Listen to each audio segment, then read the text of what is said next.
Hey, Forrest here. Nothing like getting paid. And with ICCU's mobile app, I can deposit checks or accept Zelle payments so the money hits my account fast. I just wish there was an app for mowing the rest of these lawns.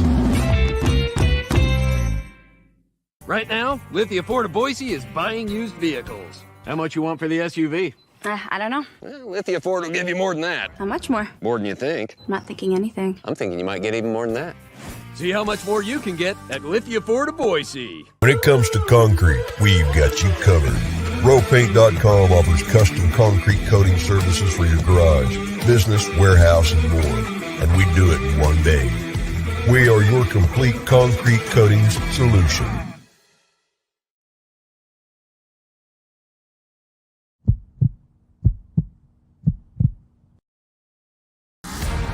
Welcome to the Lithia Ford of Boise pregame show from Bronco Nation News.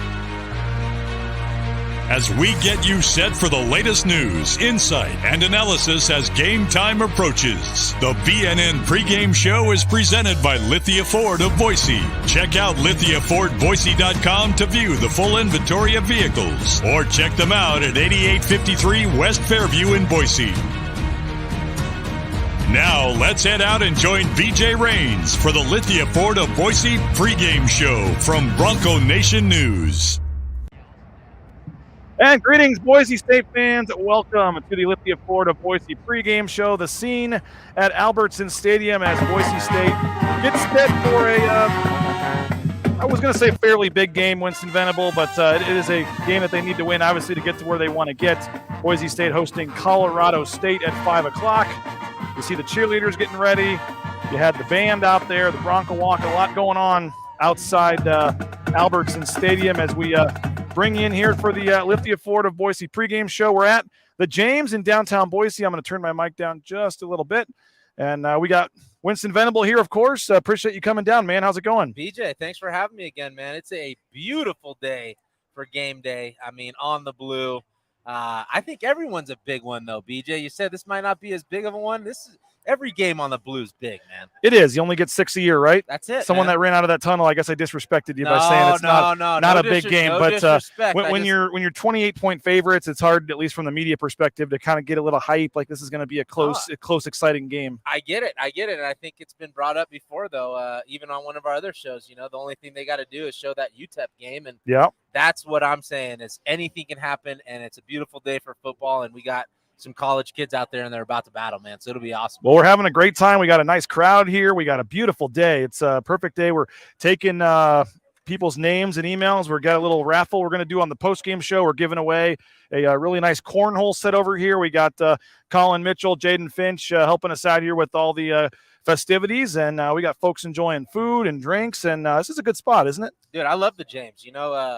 We got Barry, Darren College involved in this right here, right across the street from the stadium. I mean, not necessarily your student-athlete place to be, but if you're just trying to have a really nice time, a good beverage, some good food, a little of that classy side, this is the spot to be. This might be the spot for the student-athlete. You meet some nice influential people here, maybe the $100 handshake here and there. And, if they're smart, they know where to go, but, You could have some nice NIL deals formed here if you bump into the right person, probably. Some people here to connect with, no doubt.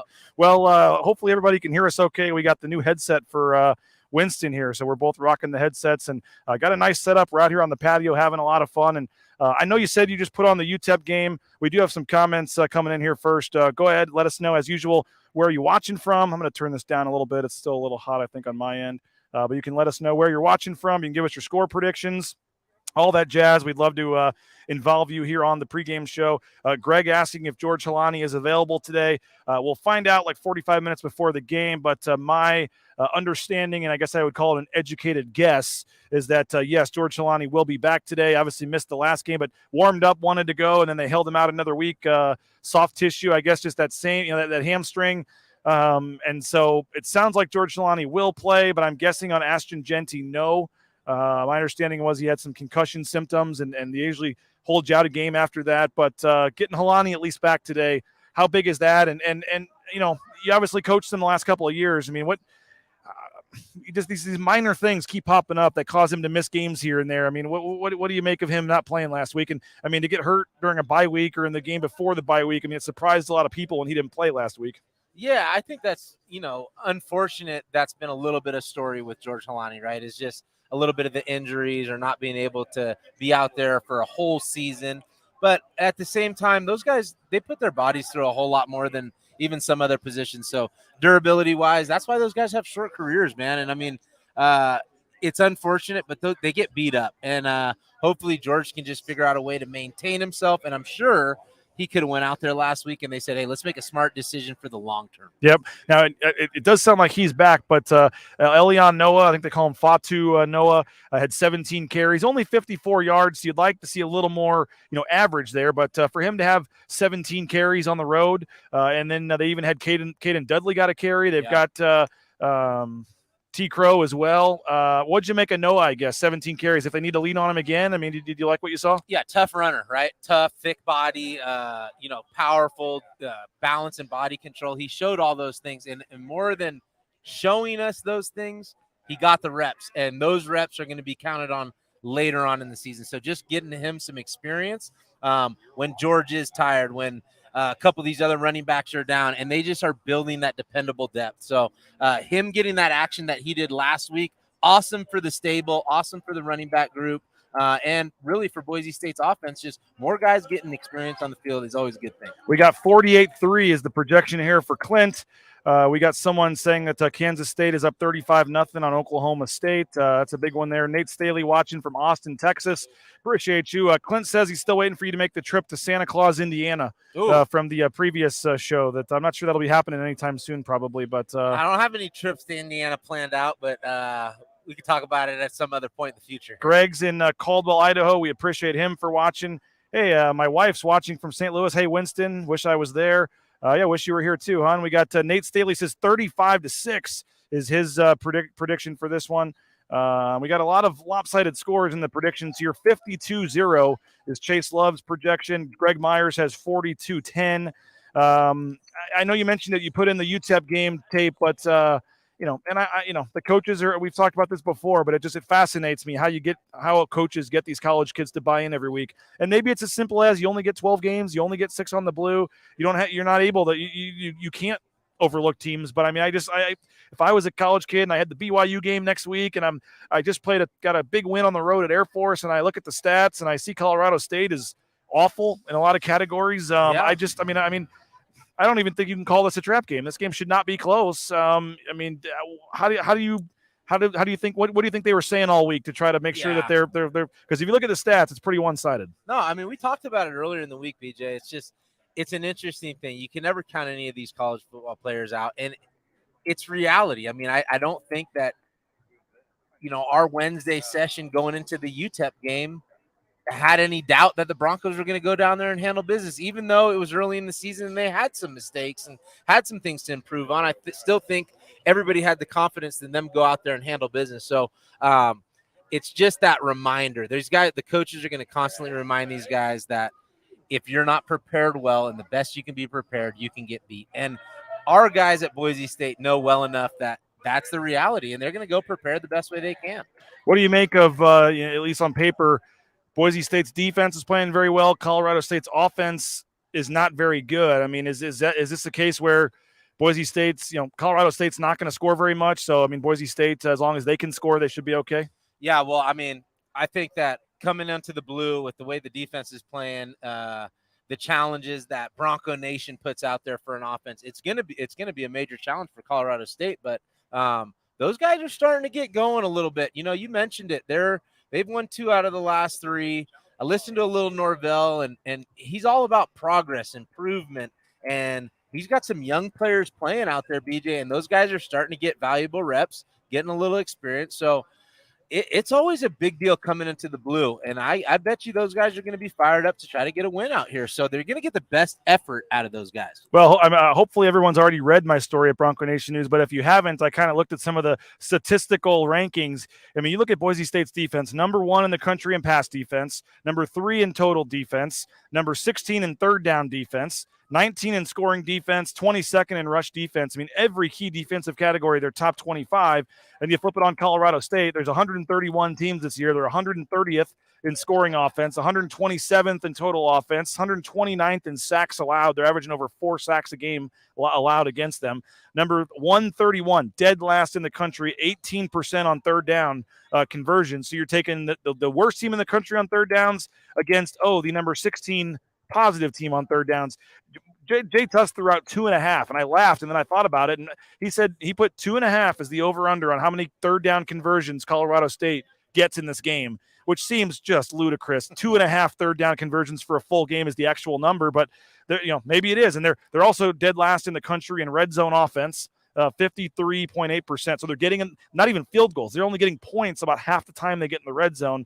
They're 121 in rushing offense. They're 116 in passing offense. I mean, we can keep going. As I said, on paper, this is pretty one-sided. Oh, by the way, they've played 11 times in the history, Boise State, Colorado State. Boise State is 11-0, has never lost to Colorado State, and most of these games usually aren't even close. I mean, we're talking 43.5 points for Boise State on average and like 23 for Colorado State. So most of these games are blowouts, and this series hasn't been that close, and this game on paper doesn't appear it's going to be that close. I'll tell you what, BJ, with as much as you've just listed, that is the exact stuff that the coaches at Boise State are saying to block out for their players, right? Because you just laid it out there. I mean, on paper, statistically, it's not a matchup that the Broncos should have any trouble with. So it's about blocking out that noise, man. It's about focusing on yourself, and it's about, playing true Bronco football. And I think you also said it the other week, man. It's like the coaches don't feel like they've really put together that full 4 quarters of football. So, what a better opportunity at home, getting late in the season. We got the mojo rolling for those guys to go out there and put a full game out. My son says 48-10. Naismith chimed in with the prediction 48-10. So that's probably in the range of what it might be. Nate Staley says he went to the Oregon State game, didn't go well. Went to the UTEP game, didn't go well. He says he's going to BYU next week, so he's hoping he's not bad luck for the BYU home game. Nate's coming up from Texas, I believe. Come by the James, Nate. We better see you here next week at the James on the pregame show. Now, somebody was asking about the BYU game time. We don't have that yet. We'll find that out either tonight or tomorrow. But it's either probably going to be like 1:30 or 5, it looks like, for the BYU game time. So hopefully nice weather in the afternoon. We had a question here about George Tarlas, and that's obviously was big news. He's asking about Genty clearing protocols. Don't have anything on Genty, but my guess would be that they probably hold him out. Just no real need to push both those guys back and risk anything for the future. And like I said, my understanding was he was dealing with some concussion symptoms, and so they usually like to hold guys out for a game. So don't think Genty will play. You want him 100% for BYU. Yeah, absolutely. And I mean, I think there's just a whole nother heightened sense of urgency or caution, I should say, with the whole concussion protocol. And I have no idea if that's really what's going on with Genty or not, but some of you reporters get to go out there and cover these guys during the week. And I saw some clips of old 2-4 out there running around, and I didn't see the clip of Genty running around, but that was earlier in the week. So you never know, right? And I don't know the time limit that you guys are out there. Yep, it's kind of funny how we have to do it too. We're not allowed to say like who's practicing or not practicing, but you can post video and you can see who there is video of and who there isn't video of. So if there's not video of Ashton Genty, there's probably a reason that there wasn't video of Ashton Genty. Gotcha. There's reason that there is video of George Trelawney. So we do have to kind of play stretch the rules a little bit there. And believe it or not, you probably know this, there are multiple people in that building over there where their job is to like check our Twitter feeds to see what's coming out, and then we're getting calls and why are they reporting this, or why are they? I mean, they are. Football coaches are a different breed, man. They have a lot. I mean, I know Andy Avalos has a lot on his plate, but there are like staff people going through checking to make sure, what they tweet from practice, or you can hear the cadence in that one. You can hear hut hike. You got to mute that one. I mean, it's you know what? It's awesome though, man, because it's a sacred place and it's a special place, and they want to make sure that they're covering all their bases. They do. And they do a good job at that. So shout out to the old support staff over there, because I know that that's not something that the coaches, they don't want to be involved in that stuff. There's too much time and energy going into, the game planning and the scouting reports. They don't want to have to worry about, what's going on and being said on Twitter and whatnot. So, of course, the support staff will do that and do the best job they can with it. Hey, can we get our 2 part-time employees here, Colin Mitchell, our intern, Jaden Vince? You guys want to, before we head over to the stadium, let's see on the air here if we can get a progress report on anybody. Just go inside and out and just ask people if they've already done it or if they're interested, and they can win a free Bud Light. Really nice, actually, right? That No, I like it. The cornhole set here is. We're going to see if we can get some more folks. So there go Jaden and Colin. We appreciate them. They're doing a great job helping us out here and helping us get all the technical stuff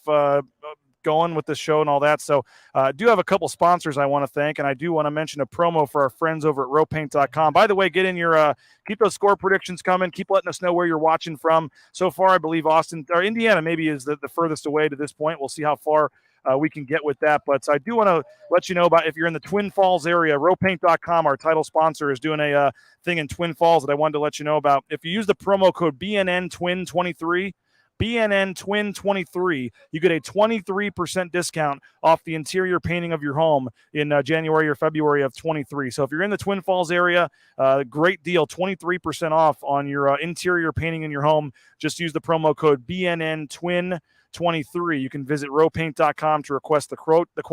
And again, BNN-TWIN23 is the promo code, and hopefully you'll check that out. We appreciate ICCU as well, ICCU.com. Make sure to check them out. They are the official bank of Bronco Nation News. More than 500,000 people have made the switch in the state of Idaho to Idaho Central Credit Union. Their e-branch online banking, it's just so easy to use. Once you sign up, Winston, you never got to go back in the store. You can do it all right there from your phone. So check them out, ICCU.com. And, of course, this show is the Lithia Ford of Boise pregame show, so we have to give a shout-out to our title sponsor, Lithia Ford of Boise. I saw Jim Sturk down on the field at the Air Force game. He made the trip. So if you're looking to purchase that next vehicle, look no further than Lithia Ford of Boise. And even if you don't want to buy one from them, which sounds crazy, they will make you a cash offer on your used vehicle as well. So check them out online, lithiafordboise.com, or you can just head on over to Fairview there in Boise and then check out all the vehicles in person. The Raines family has a vehicle from Lithia Ford. We're very happy with it, and we're very happy with the service and everything. So hopefully folks will check out Lithia Ford of Boise. George Tarlas. Somebody was asking about George Tarlas. That was the news, I guess, was came out earlier in the week. It still has not officially been confirmed or, commented on by Andy Avalos or anybody. But myself, we reported it first. Others have followed. George Tarlas done for the year. I don't remember when I guess that was before we did the show on Wednesday.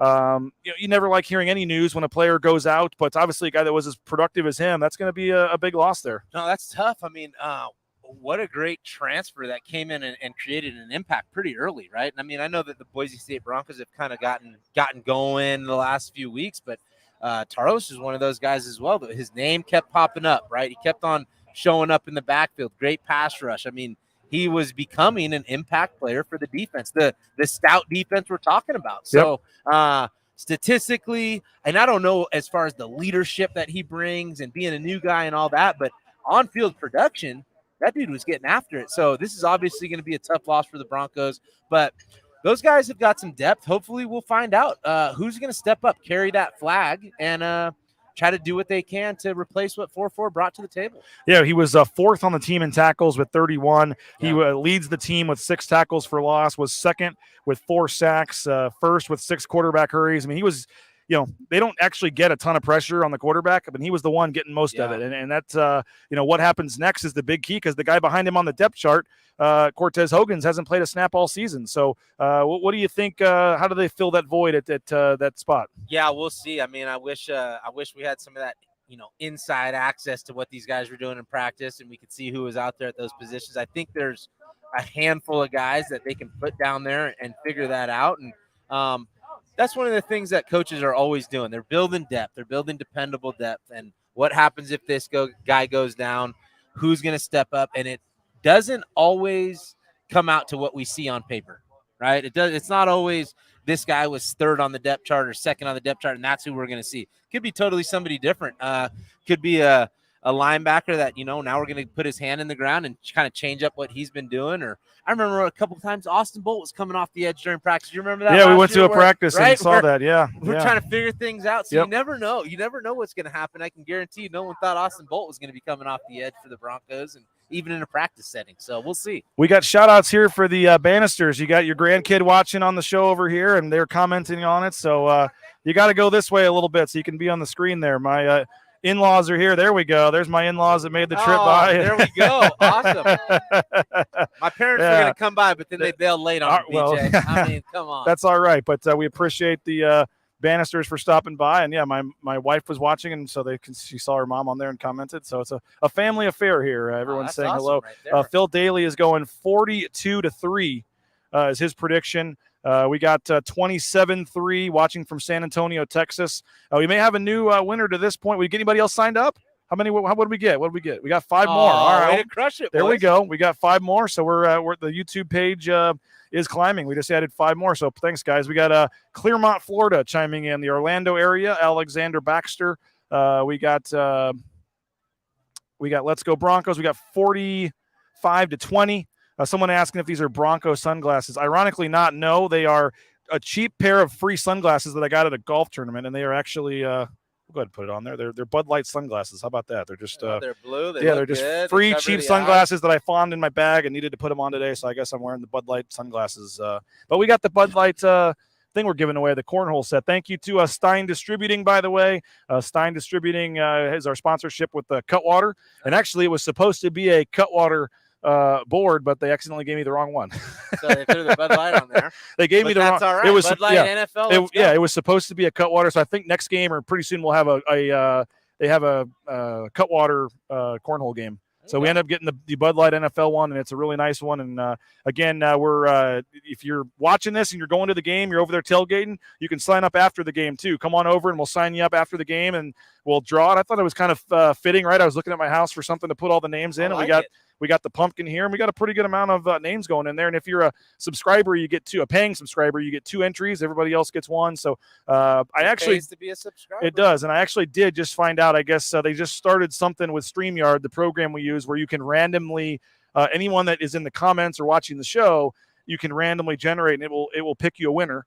And you can do it where everyone can see on the show how to pick a winner. So we'll next time we have a giveaway where you don't have to actually be here. The problem was I didn't want to ship this thing to Clearmont, Florida, or to Austin, Texas. So I feel bad for all the people that are watching and that are not able to win this fine thing here. But there was no way to ship a 75-pound cornhole set or whatever to Florida. So we just said, you got to stop by. We know you're in the area then, and subscribe, and we'll find a way to get some giveaways for other folks. And yes, we can use the new program to do that. Nate's asking what everybody's drinking. Not yet, man. We got to wait till post game. We'll let the drinks go a little bit on the post game show, but we're working here. No. Although Nate does say first round next week at the James is on him. Hey, so Nate, we'll take you up on that. We'll take you up on that, Nate, for sure.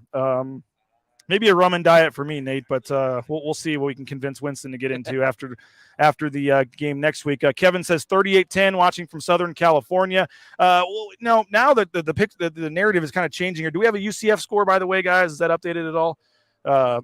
UCF Cincinnati, because it 12-6 UCF. They were also driving in the red zone. Was that third quarter? 4 minutes into the third. Okay. Now, it sounds crazy that we're wondering what the Cincinnati UCF score is, but you start looking around here, and the way it's set up, you have to be your conference champion to be eligible for the group of 5 spot in the New Year's Six, which is the Cotton Bowl this year. Yep.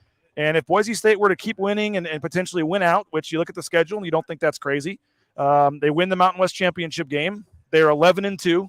They're on a 9-game winning streak. They're a new team with a new quarterback and a new offensive coordinator, and they're 11-2. And there's only 4 other people they're going against: the winner of the Sun Belt, the winner of the American, the winner of the all the other conferences, and that's it. And that's where they're basing that game on. And if Cincinnati loses, they'll have 2 losses now, and so you could get in a situation where it's you're going up against another 2-loss team. You'd be on a 9-game winning streak. I'm not saying it's going to happen, but it's at least becoming more of something to look at, and maybe think that maybe Boise State has a shot at the Cotton Bowl, man. Dude, absolutely. I mean, and that seems like a reality. I don't know where it comes down to the strength of schedule, right? And those other teams, or just being the conference winner. UCF just fumbled and Cincinnati recovered, I guess. So, okay, sorry, go ahead. No, you're good. No, I think that's just what it comes down to, though, is awesome if these guys can be that conference champ. And then if it's conference champ versus conference champ, they're going to go to the strength of schedule. Hopefully Boise State's got a strong enough schedule. Well, if they've won 9 in a row, and I will say this, Colin, wouldn't it be kind of fitting with the way the basketball season went last year? It was just a perfect, couldn't have been better for my company. First year of doing it, basketball team starts out terrible, goes on this insane run, wins the Mountain West, goes to March Madness, and it was huge for I'm not going to lie, it was a huge, for Bronco Nation News. So it almost would seem fitting. This is our first football season with Bronco Nation News. If they were to kind of catch fire here and maybe get to a point where they can go to we might have to see if we can, we might have to have a, pay your expenses or something and come have you down at the Cotton Bowl for some of the shows or something. Well, I'll tell you this: if Boise State's in the Cotton Bowl, I'll be there. One way or the other. Regardless, man. And I hope those guys go on that run and put themselves in that situation, which would be awesome. But I know how it goes in that building. It's one game at a time, and we got Colorado State Rams coming to the house.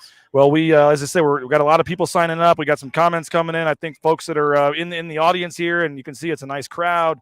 Beautiful spot. We're having a lot of fun at the James. And again, Kent Riddle will join me post game. I keep trying to get Winston to hang around, but he's got a little one. He goes to the house. You go to bed. 8:30 is probably your bedtime, right? So we'll see. One of these games will get you out here, but we do appreciate you on the pregame for at least spending some time and coming by. And I saw you. I heard you put a food order in. I put a big food order in. I'm about to collect that here in a second. Get back in the car. And go spend some time with the family on the couch and watching the game from home. Yeah, so you had double motive here. You wanted to come help us out, but you wanted to get some food here and make sure you have food for the games. Win-win for me, BJ. It's all day, man. Kevin Foster says, hope they don't go to the New Year's Six. Let them work their way up like the core of the Fiesta Bowl team did.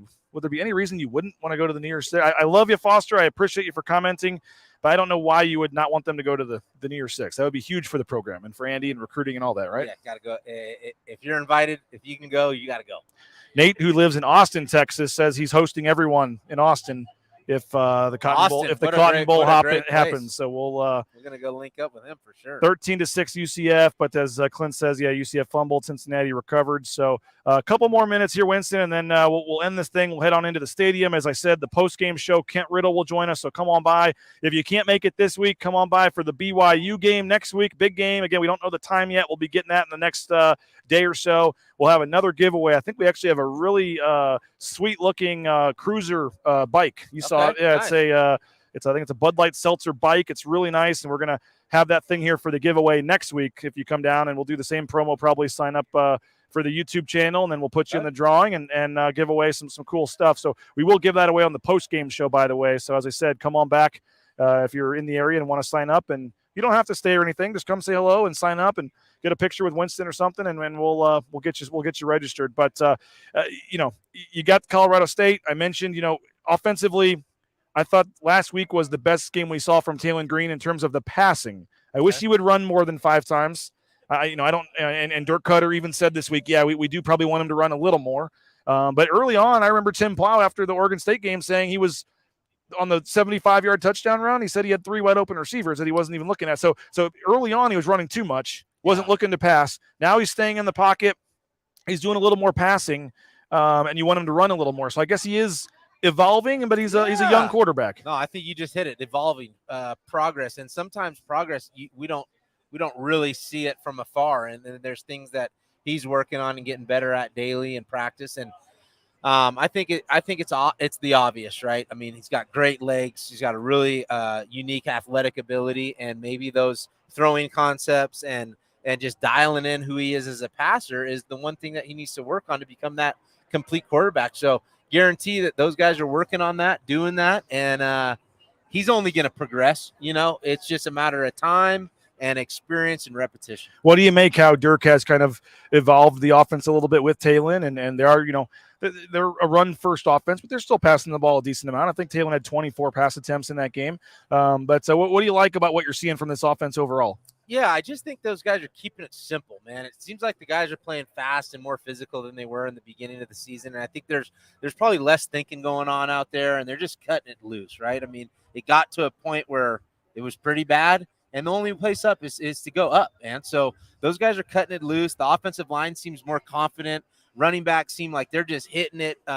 Shoulder pads are low, and they're hitting holes and creasing things the way they should. So obviously, I think that comes with the confidence. There's more confidence coming out of that program right now, and I think Dirk's a lot to do with that. And I think we're going to see some of these really just grind it out ball games that we've seen, some more low scoring games. And I know that, fans are talking about big numbers, but you also got to look at Colorado State the last couple weeks. First 4 games, they led up those numbers that we're talking about on the defensive side. The last 3 games, 17 points or less. Yeah, they've won 2 of their last 3. Yeah, so we'll see what happens tonight. But I know that Boise State's not going to steer away from that run game. Mm-hmm. Yeah, that is Avalos' baby. That's what Dirk Cutter's establishing, and that's what the offensive line and running backs are eager for, is just let me go block that guy in front of me and let these running backs do their thing. Is that what the coaches are saying? They've won 2 of their last 3. Are they trying to find every little highlight clip that they can? Is that part of the motivation where they're picking out the positive stuff? Yeah, we talked about it earlier, man. These guys are throwing all that stuff out. I think their running backs got the last 3 games 100-yard plus carries. I mean, number 25, yards, I believe. He's a pretty good player, yeah. Yeah, they got their quarterback back. So there's obviously some things going on that those guys are going to come in confident. But Boise State's going to lock those gates in there in Albertsons Field, and we'll see what happens. So what's your final key for a Boise State win here? What needs to happen, or what do you think is going to happen tonight on the blue? Pretty simple for me. It's starting fast on both sides of the ball. If it's the defense that comes out there, I'm hoping 3 and out, get Bronco Nation fired up early, make it really difficult. If it's the offense coming out, they got to go get points, man. And honestly, they got to go get in that end zone, right? I mean, I think that was one thing in the Air Force game, and if there is one area Boise State, and maybe that's one of the things that is kind of motivation for this game, is we love Jonah Dalmas, but it's already like his 3rd game this year where he's made 4 field goals. You got to get more touchdowns in the red zone. You can do that, right? You can pull off a game and I brought it up, Eric Sachs, and there's plenty of games where kickers are a significant and major factor, but you can't always rely on that, right? When it comes down, we're in 10 yards, 20 yards, and then we're in that green red zone. It's time to get some points. So hopefully those guys figure out that package where they can get those 6s on the board instead of 3s, and then we're going to be looking at a whole different type of ball game on the offensive side. 49-6 is Nate's prediction. Josh has 42-10. Nate's watching from Denver, Colorado. We appreciate that. Nate says glad that his mentor Dirk's helping mentor Green in his first year. Hope we can bring in an OC that can maximize his potential moving forward. So appreciate everybody for checking us out. Winston, greatly appreciate you coming by, man. Love it, man. It's a beautiful day, and it's just we're having a lot of fun out here. So hopefully you will come by the James post-game if you're in the area. If you're not, hopefully you'll at least watch our post-game show. Kent Riddle will be with us, and we'll break down the game with Coach Ridd, and we'll have a few drinks, have some fun. It's always fun on the post-game show, and particularly what we would think tonight would be a pretty one-sided game in Boise State's favor. There'd be a lot of happy people here tonight probably after the game. Yeah, I hope Bronco Nation is well pleased after this, and everybody can go celebrate on a good Saturday night. We'll see the shutout. People want the shutout. That's kind of one of the – and maybe that's the motivator for going into this game. Maybe they were saying, hey, let's go get that shutout.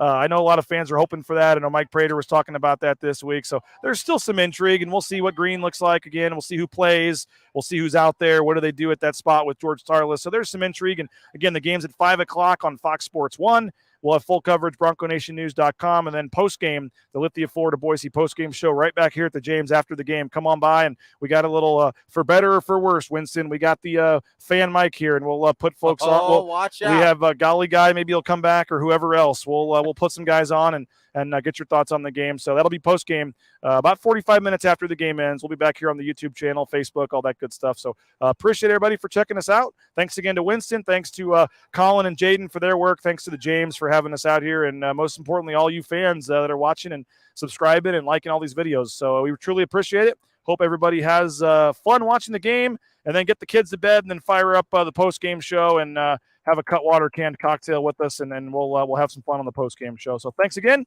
and we hope you enjoyed the show. We will talk to you later. Bronco Nation News, BroncoNationNews.com. Ooh, the gym. My old stomping grounds. Hank Patterson, Fly Fishing Guide. Riley Smith, tight end. Yeah, I appreciate that. Hey, you wouldn't happen to be the kicker? No, tight end. Again, thank you. I'm looking for a kicker for Lithia Ford's fall kickoff sale. But you're not the kicker. No. Yeah. Nah, the kicker's probably taller and in a lot better shape. So, okay. What position do you play? Tight end. Squats. Yeah. Try it sometime.